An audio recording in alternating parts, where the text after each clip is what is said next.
አንድ አምላክ በሚሆን በአብ በወልድ በመንፈስ ቅዱስ ስም ስንክሳር መጋቢት 18 በዚች ቀን የሰማዕት ቅዱስ ጻና ጓደኛው የከበረ ኤስድሮስ በሰማዕትነት አረፈ። ጻና ግን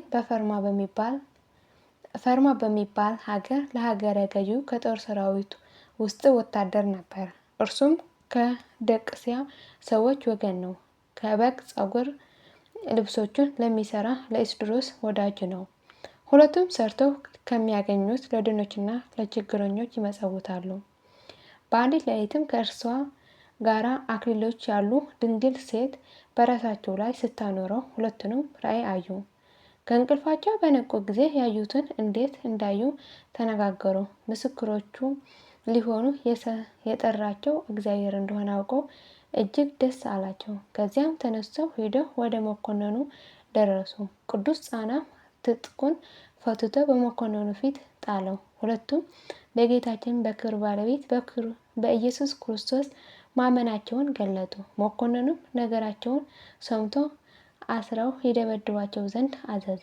እግዚአብሔር መልአኩን ልኮ አዳናቸው። ከዚያም በኋላ መኮንኑ ወደ እስክንድርያ ቅዱስ ጻና ላከው። ቅዱሱ ኤስድሮስ ግን በዚያው ተወው።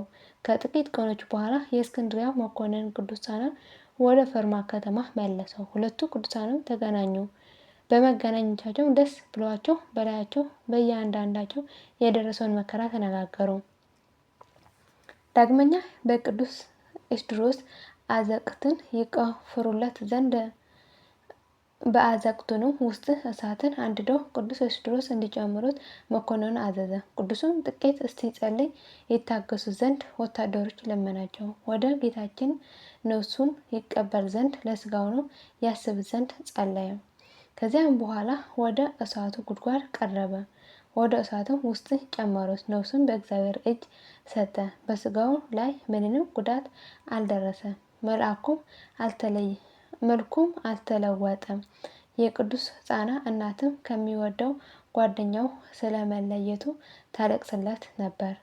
በዚያ ስጋውን ተሸክመው ወስደው የስደቱንም ወራት እስኪፈጸም በመልካም ቦታ አኖሩት። ቅዱስ ኤስድሮስም ምስክር ሆኖ በሞተ ጊዜ የቅዱስ ጻና እናት ብዙ መላእክት የቅዱስ ኤስድሮስ ነፍስ ይዘው በታላቅ ክብር ወደ ሰማይ ሲያሳርጓት አየች። እግዚአብሔር ሁላችሁ የክርስቲያን ወገኖች በጸሎቱ ይማረን ለዘላለሙ አሜን። መጋቢት 18 ቀን የሚከበሩ ዓመታዊ ቅዱሳን በዓላት ቅዱስ ኤስድሮስ ሰማዕት።